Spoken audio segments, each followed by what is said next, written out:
말씀은 구약성경 1294쪽 미가서 5장 15절까지의 말씀입니다. 다 읽지 않겠습니다. 우리 미가서 1294쪽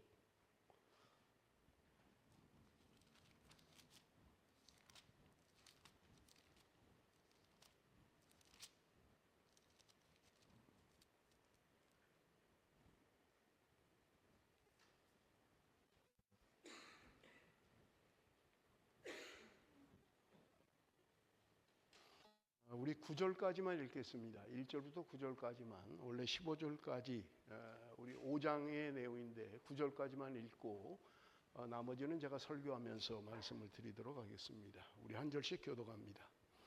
딸 군대여, 너는 때를 모을지어다. 그들이 우리를 애워쌌으니 막대기로 이스라엘 재판자의 뺨을 치리로다.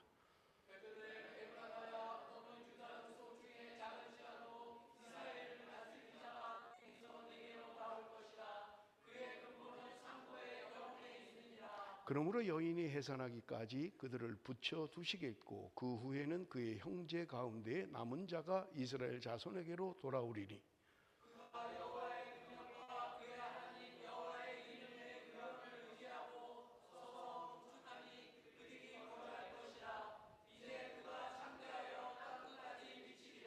이 사람은 평강이 될 것이라. 아수르 사람이 우리 땅에 들어와서 우리 궁들을 밟을 때에는 우리가 7 목자와 8 군왕을 일으켜 그를 찌리니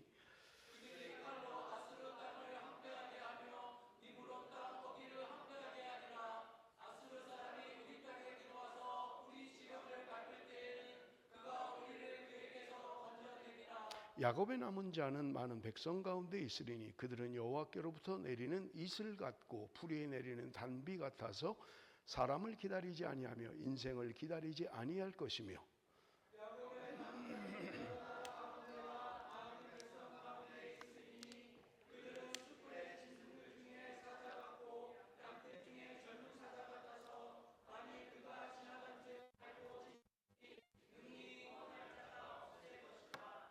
내 손이 내 대적들 위에 들려서 내 모든 원수를 진면하기를 바라노라.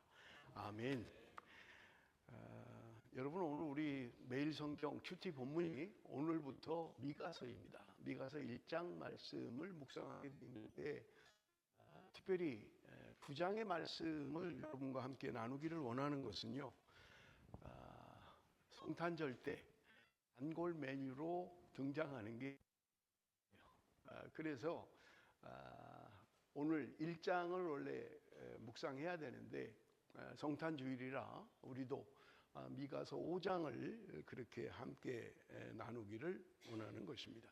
먼저 여러분, 미가서가 어떤 사람이고 그리고 어떤 역사적 배경을 가지고 있는가라고 하는 것을 여러분 우리가 좀 알아야 돼요. 여러분, 미가라고 하는 이 선지자의 이름의 뜻이 뭐냐면 여호와와 같은 이가 누군가라는 의미예요. 여호와와 같은 이가 누군가라는 이름의 뜻을 가지고 있는 사람인 것을 우리가 알 수 있고요. 이 사람이 언제 활동을 했느냐라고 하는 것은요, 남유다 11대 왕인 요담, 그리고 12대 아하스, 13대 그 히스기야, 이때에 활동했던 사람이에요. 아주 오래 한 60년을 선지자로 활동했던 사람이고요. 지금 역사적인 기간으로 보면 주전 8세기, 그러니까 한 700년대에 활동했던 그런 선지자였던 것을 우리는 볼 수 있습니다. 여러분, 이스라엘이 남과 북으로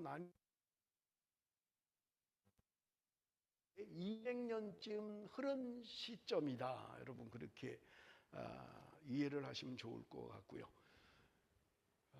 성경의 역사를 아시는 분들은 짐작을 하실 거예요. 여러분, 북이스라엘이 남과 북으로 나뉘어지고 북이스라엘이 주전 721년에 멸망합니다. 이때는 남유다는 히스기야 왕 때예요. 그러니까 북이스라엘이 멸망할 때쯤에 역사적 상황을 가지고 있다. 여러분, 그렇게 이해를 하시면 될 것 같고요. 북이스라엘이 멸망을 합니다마는 남유다도 굉장히 어려운 시기를 보내고 있는 것은 틀림없습니다. 물론 북이스라엘이 멸망하고 130년 후에 이제 남유다가 멸망하지만 자리지 못하고 하지 못하고 것을 볼 수 있는 것입니다. 하나님께서 미가 선지자를 선택하시고 지금 북이스라엘과 남유다, 사마리아와 예루살렘의 회개를 선포하게 하시는 것, 여러분 그것이 미가서의 내용이다. 미가 선지자와 같은 시대에 활동했던 선지자는 누구냐면요, 우리가 잘 아는 이사야 선지자, 미가 선지자와 같은 시기에 활동했던 사람이고요. 아모스, 호세아 이런 선지자들이 당시에 활동했던 동시대 사람들인 것을 우리는 알 수 있습니다. 자, 우리 먼저 미가서 1장 1절만 먼저 읽어봅니다. 미가서 1장 1절, 5장이 아니고요. 1장 1절 다 같이 시작.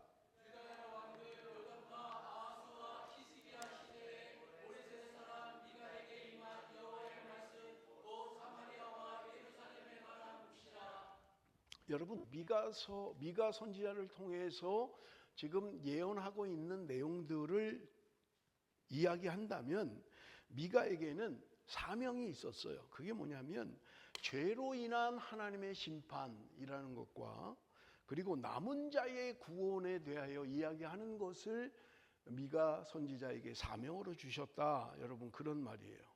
그런데 여러분, 우리가 미가서를 읽어보시면 조금 당황스러운 느낌이 들기도 해요. 왜 그러냐면 그 시대의 사람들에게는 아직 일어나지 않은 일이에요. 여러분, 히스기야 왕 때 멸망했다 그랬잖아요. 그런데 요담, 아하스, 히스기야, 그러니까 사실은 멸망 직전에, 북이스라엘이 멸망하기 전에 예언된 말씀이에요. 너희들이 말씀대로 살지 않으면 멸망당한다라고 하는 거예요. 그러면 그 시대 사람들은 아직 오지 않은 일이에요. 그죠?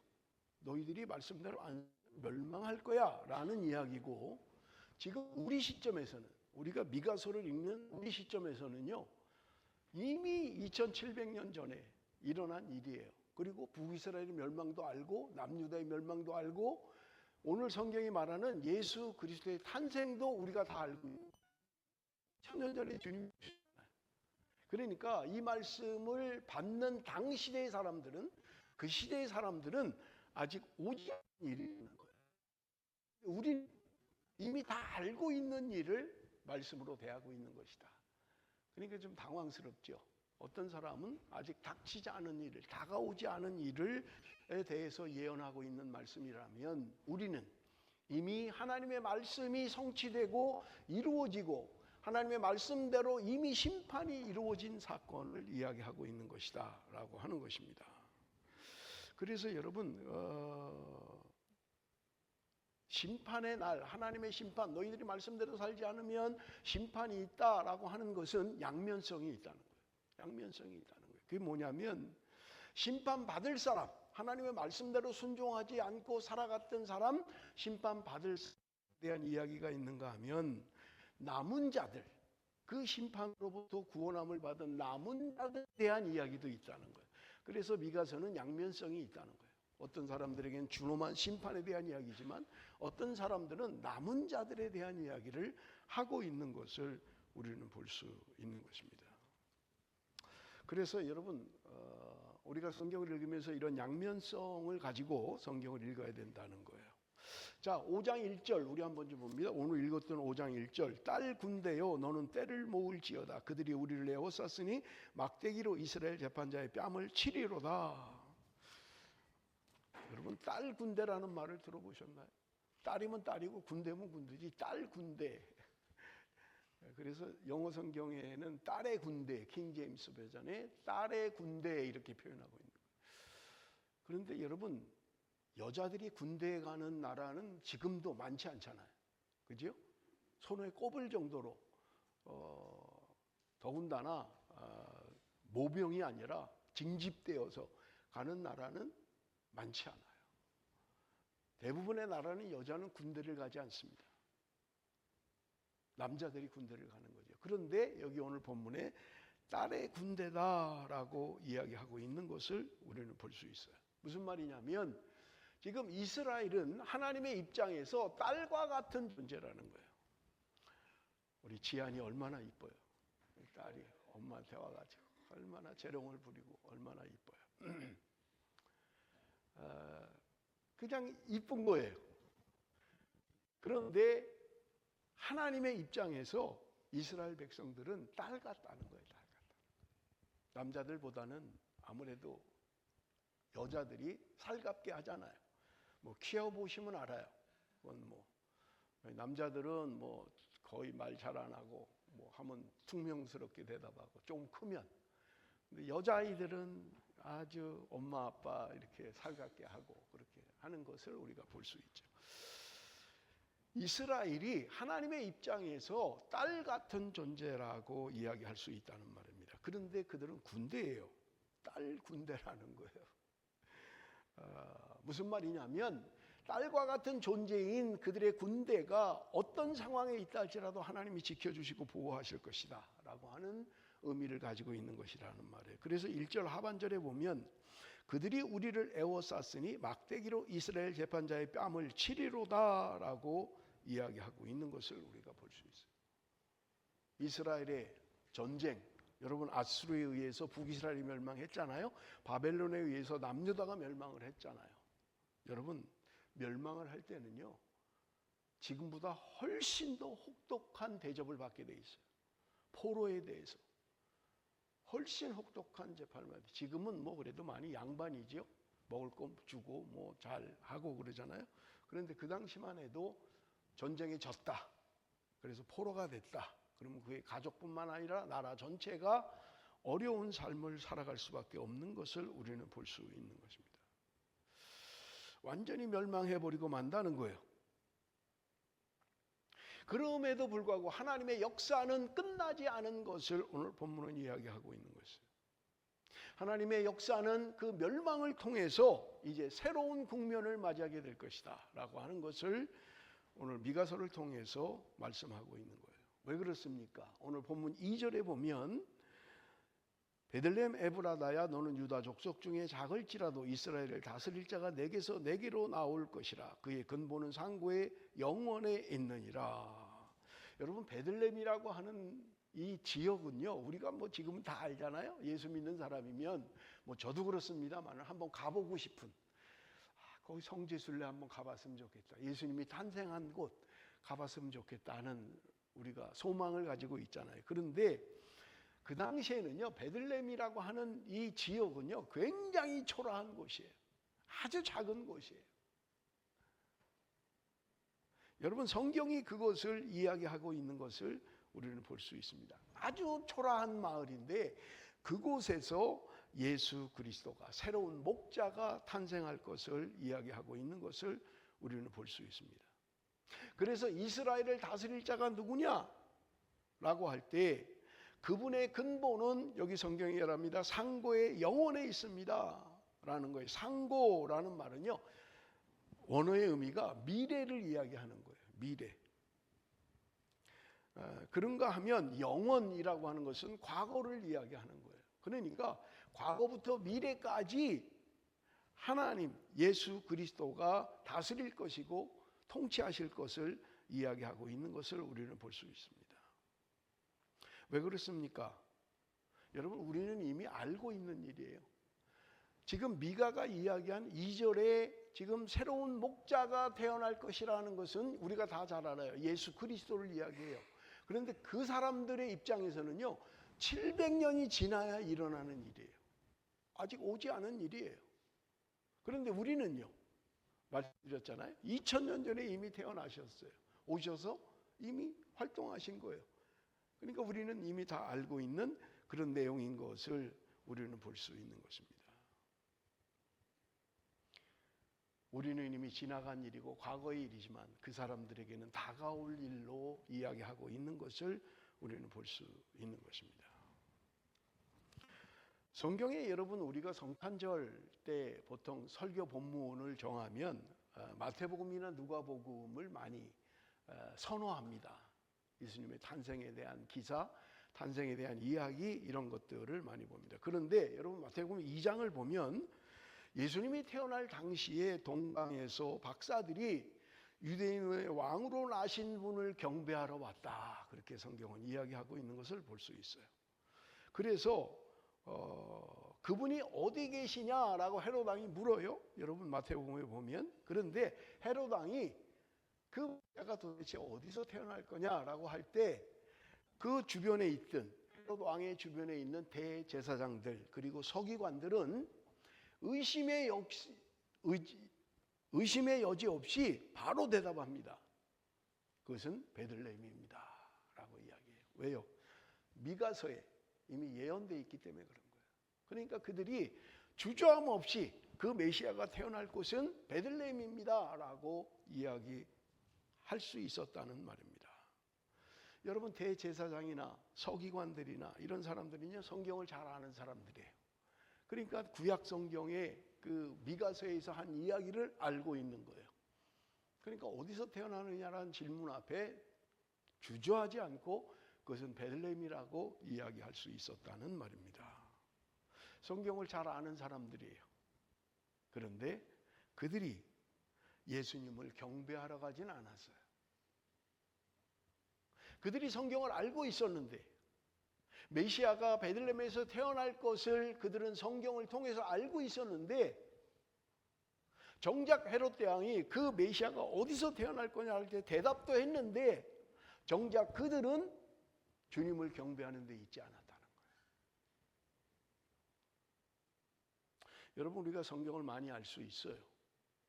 아는 것보다 중요한 것은요 순종하는 것입니다. 아는 것보다 중요한 건 순종하는 거예요. 메시아가 어디서 태어날 것을 알면서도 경배하러 가지 않았다는 것을 여러분 우리는 기억하셔야만 합니다. 여러분 예수님을 잉태했던 마리아, 그런데 그들은 나사렛이라는 곳에 살고 있었어요. 그런데 왜 예수 그리스도는 베들레헴에서 태어날 수밖에 없었는가라고 하는 것입니다. 왜냐하면 여러분 첫째는 미가서 5장 2절에 예언한 대로 베들레헴에서 메시아가 태어날 새로운 목자가 태어날 것이라는 예언의 말씀 때문에 그렇습니다. 그래서 예수님은 나사렛에서 태어난 게 아니라 베들레헴에서 태어났다고 성경은 이야기하고 있는 것을 우리는 볼 수 있어요. 역사적으로 보면 로마 제국의 황제였던 아구스토라고 하는 사람이 명령을 내린 거예요. 모든 사람들은 자기 고향에 가서 호적 신고를 해라 라고 명령을 내린 거예요. 그러니까 예수님의 엄마와 아버지가 자기 고향인 베들레헴에 가서 호적을 하기 위해서 내려갔던 거예요. 그런데 그것은요 역사적인 일이고 성경의 예언의 성취였던 것을 우리는 너무나 잘 알고 있는 것입니다. 자, 그러면 나사렛이라는 곳에서 베들레헴까지 거리가 얼마나 될까? 지도를 좀 한번 보겠습니다. 여러분 지도를 한번 좀 보시면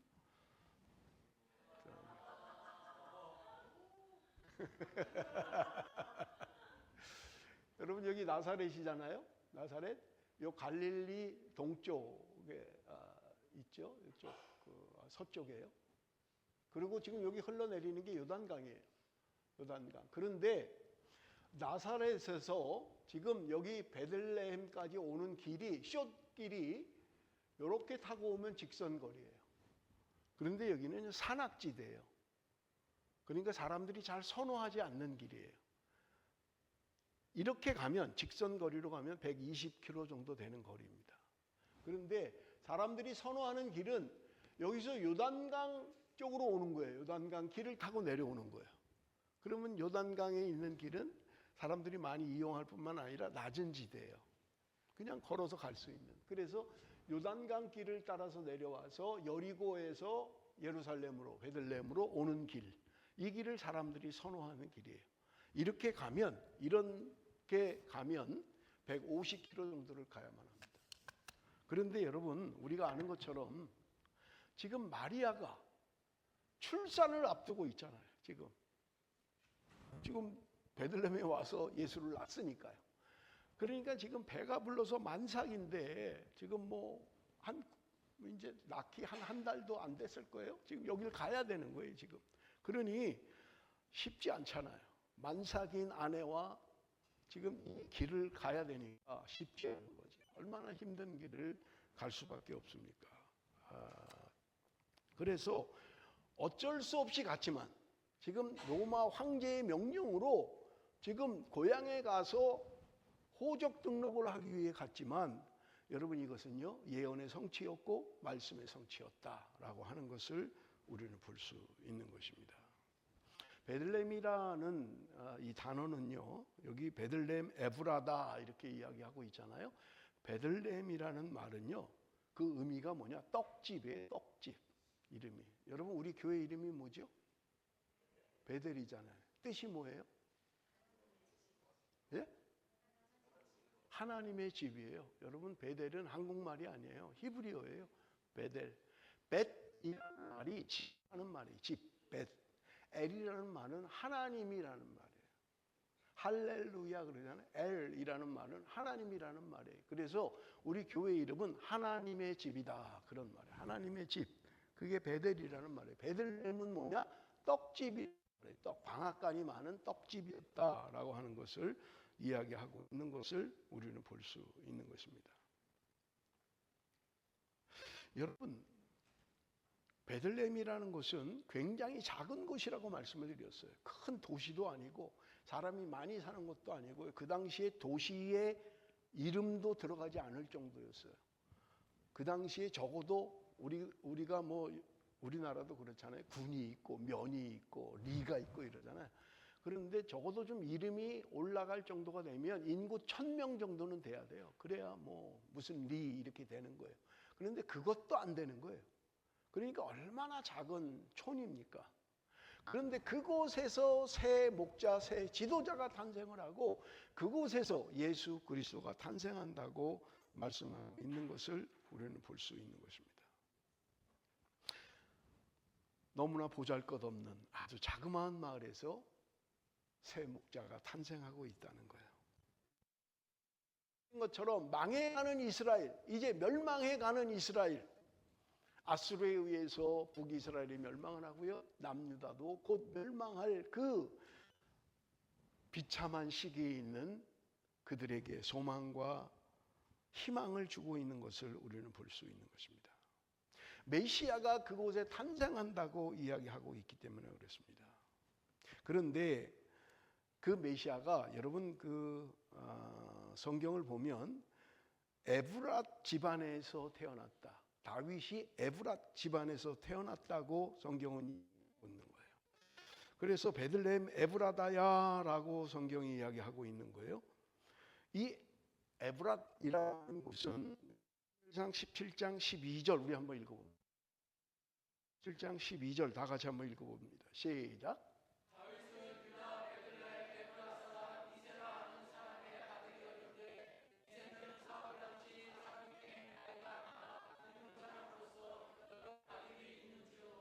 다윗이라고 하는 사람의 그 조상들 가문은 어떤 사람이냐? 에브랏 사람 이세라는 거예요. 다윗의 아버지 이세잖아요. 그런데 에브랏 사람이다라고 이야기를 하고 있고요. 성경은 그 이세가 굉장히 나이 많았다라고 기록하고 있는 것을 우리는 볼 수 있는 것입니다.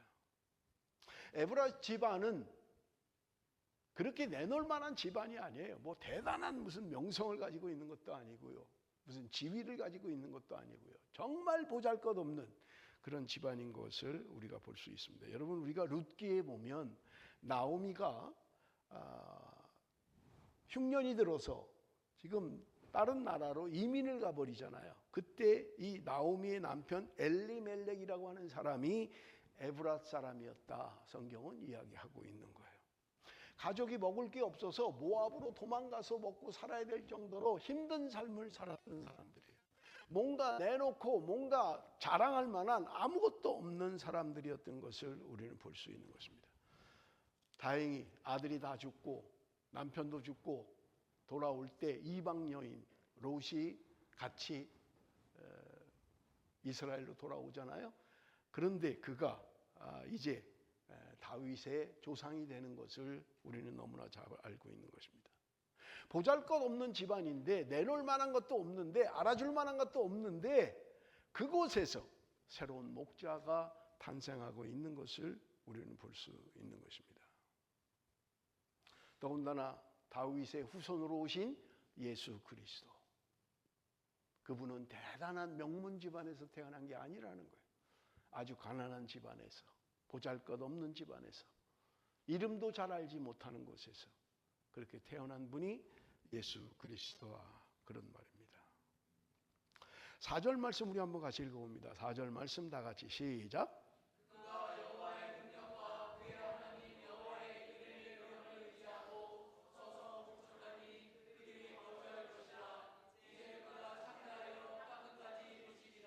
여러분, 4절 말씀은 예수 그리스도 새로 오시는 그 목자가 어떤 방식으로 통치할 것인가, 메시아의 성격 규명을 이야기하고 있는 것을 우리는 볼 수 있습니다. 예수님은 어떤 군사력이나 무력이나 어떤 돈의 위력을 가지고 사람을 다스리지 않았다는 거예요.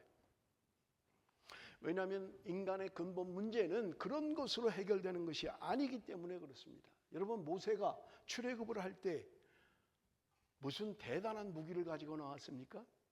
이스라엘 백성들이 출애굽을 할 때 뭐 대단한 무기가 있었냐고요. 모세는 뭐 대단한 뭐가 있었어요? 뭐 미사일을 갖고 있었습니까? 무슨 기관단총을 가지고 있었습니까? 뭐 레이저건을 가지고 있었습니까? 모세가 가지고 있었던 건요, 짝대기 하나 가지고 나왔어요. 양칠 때 쓰는 짝대기 하나 들고 이스라엘 민족을 인도했던 것을 우리는 볼 수 있는 것입니다. 인간의 방법으로 사람을 구원하는 게 아니라 여러분, 하나님의 방법으로 하나님이 역사하시는 것을 말씀하고 있는 것이죠. 그래서 5절에 보면 이 사람은 우리의 평강이 될 것이라 라고 이야기합니다. 예수 그리스도의 통치의 방법은 평강이라고 이야기하고 있는 거예요. 이 사람은 베들레헴에서 태어나는 예수 그리스도, 과거부터 미래까지 영원히 계신 분, 그분을 이야기하고 있는 것입니다. 그런데 그분의 정체성, 예수 그리스도의 정체성은 평강이라는 말입니다. 5절 6절 우리 한번 같이 읽어봅니다. 5절 6절 다 같이 읽습니다. 시작.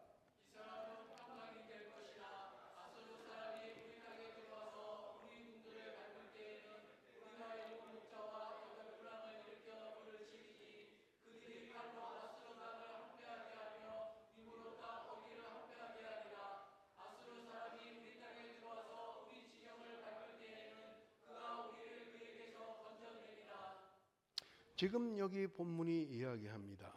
7 목자와 8 군왕을 일으켜서 너희들을 보호할 것이다 라고 말씀하고 있는 거예요. 그렇다면 하나님의 심판 앞에서도 구원함을 받는 남은 자들이 누구냐 하는 거예요. 남은 자에 대한 이야기는요, 여러분 미가서 2장에도 기록되어 있고요, 4장에도 기록되어 있습니다. 오늘 7절에서 9절도 말씀하고 있는 거예요. 누가 남은 자인가, 그리고 남은 자는 어떤 삶을 살아야 되는가, 미가 선지자는 말씀하고 있는 것입니다. 7절입니다. 야곱의 남은 자는 많은 백성 가운데 있으리니 그들은 여호와께로부터 내리는 이슬 같고 풀이에 내리는 단비 같아서 사람을 기다리지 아니하며 인생을 기다리지 아니할 것이며. 평강의 주님께서 건져내신 그 남은 자가 누구입니까? 야곱의 남은 자. 그는요, 혈통적으로 이야기하고 있는 게 아니라는 거예요. 혈통적인 이스라엘을 말씀하고 있는 게 아니라는 거예요. 영적인 이스라엘, 믿음으로 반응하는 하나님의 택한 백성들을 이야기하고 있다는 말입니다. 그들은 세상에 내리는 하나님의 이슬 같다라고 이야기합니다. 풀이에 내리는 단비가 될 것이다 라고 말씀하고 있는 거예요. 하나님의 이슬 같은, 그리고 풀이에 내리는 단비 같은 존재다라고 말씀하고 있는 것입니다. 여러분, 우리가 살아가는 이 세상, 이 땅에서 남은 자의 사명, 오늘 우리의 삶은 어떤 것이냐라고 하는 거예요. 여러분, 오늘 성경이 말하고 있는 것처럼 하나님의 은혜의 단비가 되어야 된다는 거예요. 그것이 우리가 이 땅에 살아갈 목적이라는 말입니다. 세상에 좋은 영향력을 미치고요, 타락한 세상을 치유하고 회복하는 존재가 남은 자로서의 목적이고 삶인 것을 성경은 우리에게 말씀하고 있는 것입니다. 그런가 하면 이 땅의 남은 자의 사명은 또 무엇이냐? 8절 9절입니다. 8절 9절 다 같이 읽어보겠습니다. 8절 9절 다 같이 시작.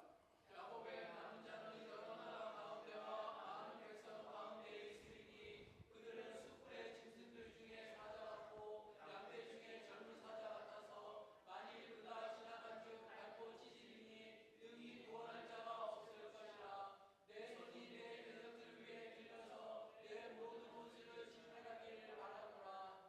여러분, 우리가 이미 본 것처럼 이슬 같고 단비 같은 하나님의 은혜가 있다는 거예요.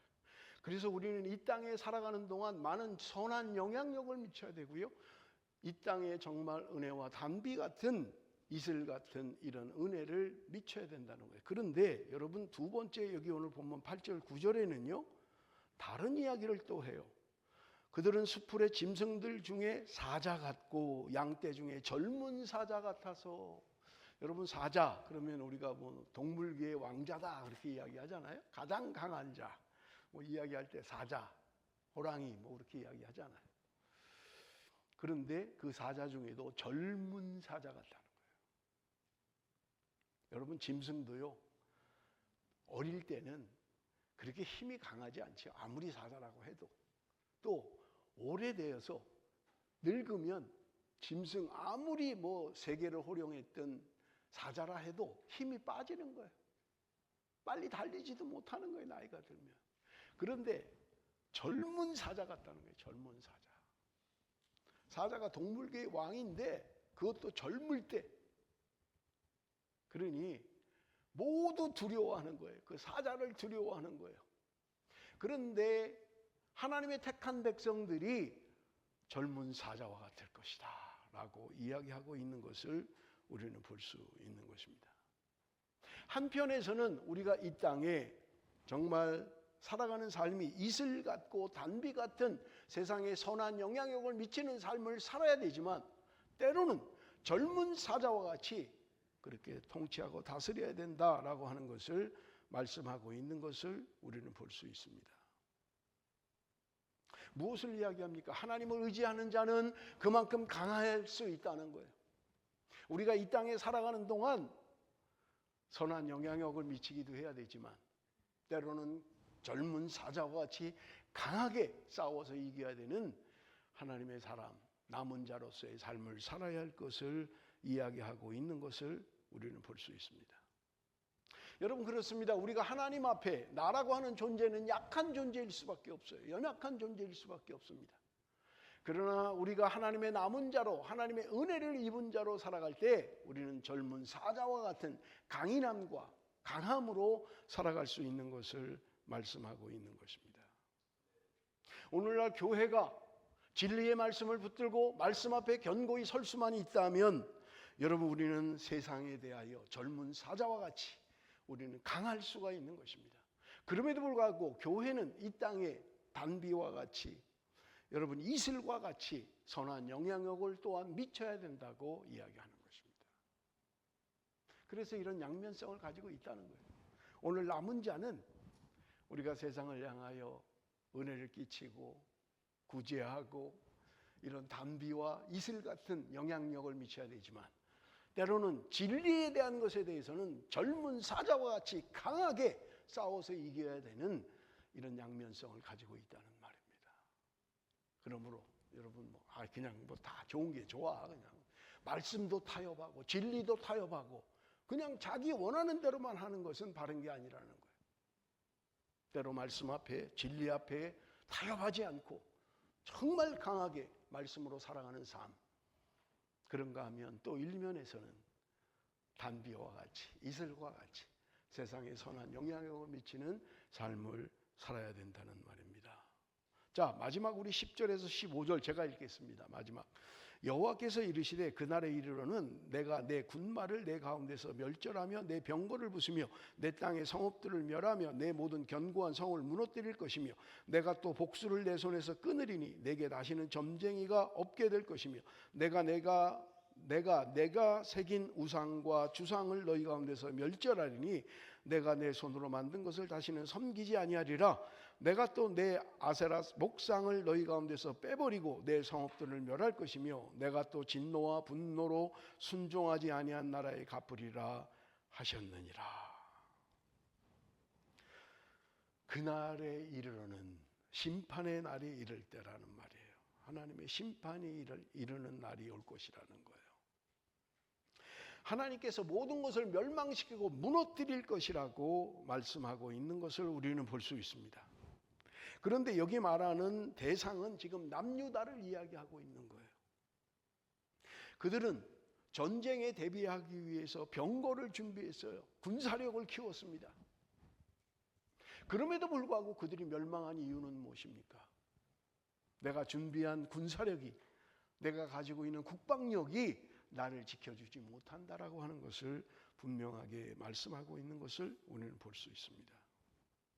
우리는 군사력이 커지면 우리나라를 잘 지킬 수 있을 거야, 적으로부터의 침입을 막아낼 수 있을 거야 라고 생각하고 있는 거예요. 그런데 결론은 무엇입니까? 그렇게 군사력을 키웠던 남유다도 멸망해버리고 말았다는 거예요. 여러분, 우리가 살아가려면 병거도 있어야 되고 성읍도 있어야 되고 군사력도 있어야 되는 건 사실이에요. 그러나 분명한 것은 그것들이 나를 지켜줄 것이라는 생각은 착각이라는 거예요. 하나님이 나를 지키시고 하나님이 나에게 은혜를 베푸셔야 우리가 존재할 수 있고 살아갈 수 있다는 말입니다. 그런데 그들은 그것을 몰랐던 거예요. 12절에서 14절에 보면 온갖 우상 숭배를 다 했던 거예요. 하나님의 말씀으로 살아가야 될 하나님의 백성들이 온갖 우상을 섬기며 타협했던 것입니다. 그렇게 우상을 섬기는데도 그들은 불안했던 거예요. 그렇게 군사력을 가지고 있는데도 그들은 불안했던 것입니다. 여러분, 오늘 우리의 두려움이라고 하는 것은요, 외부 환경으로부터 오는 이 두려움은 군사력으로 해결되지 않는다라고 하는 것이에요. 미래에 대한 불안과 미신, 우상으로 해결할 수 없다는 거예요.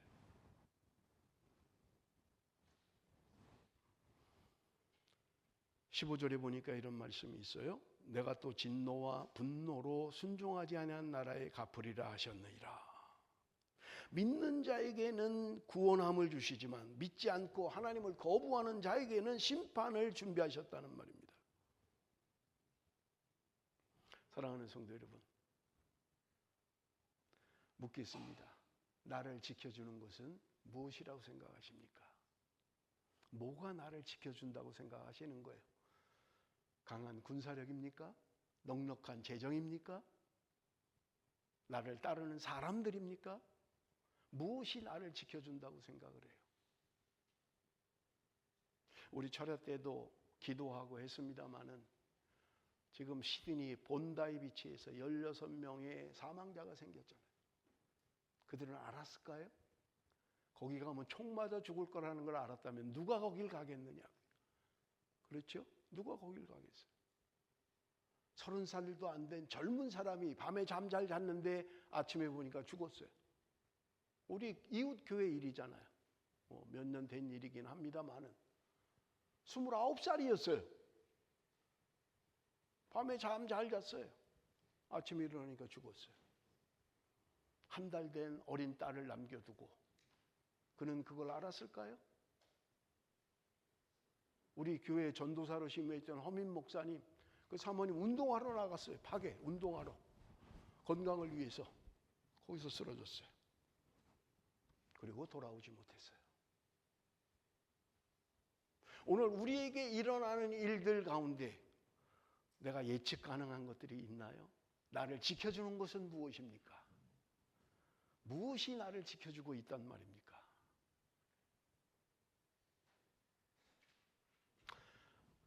묻겠습니다. 나는 심판받을 사람입니까? 남은 자입니까? 여러분, 내가 남은 자라면 남은 자와 같은 삶을 살아야만 하는 거예요. 세상에 대하여 사자같이 때로는 단비와 이슬 같은 삶을, 영향력을 미치는 선한 영향력을 미치는 삶을 살아야 된다는 말입니다. 말씀을 맺겠습니다. 하나님은 작은 자를 들어서 하나님의 도구로 사용하십니다. 나의 힘과 나의 군사력이 나를 구원하는 것이 아니라 하나님의 능력이 나를 구원한다는 말입니다. 우리는 우리 시대의 남은 자로 생존해야만 합니다. 그러기 위해서는 오늘도 말씀 앞에 단비와 같은 존재로, 이슬과 같은 존재로 살아야만 한다는 말입니다. 그러나 때로 진리 앞에 우리는 젊은 사자와 같은 용맹스러움을 가지고 살아야 된다는 말입니다.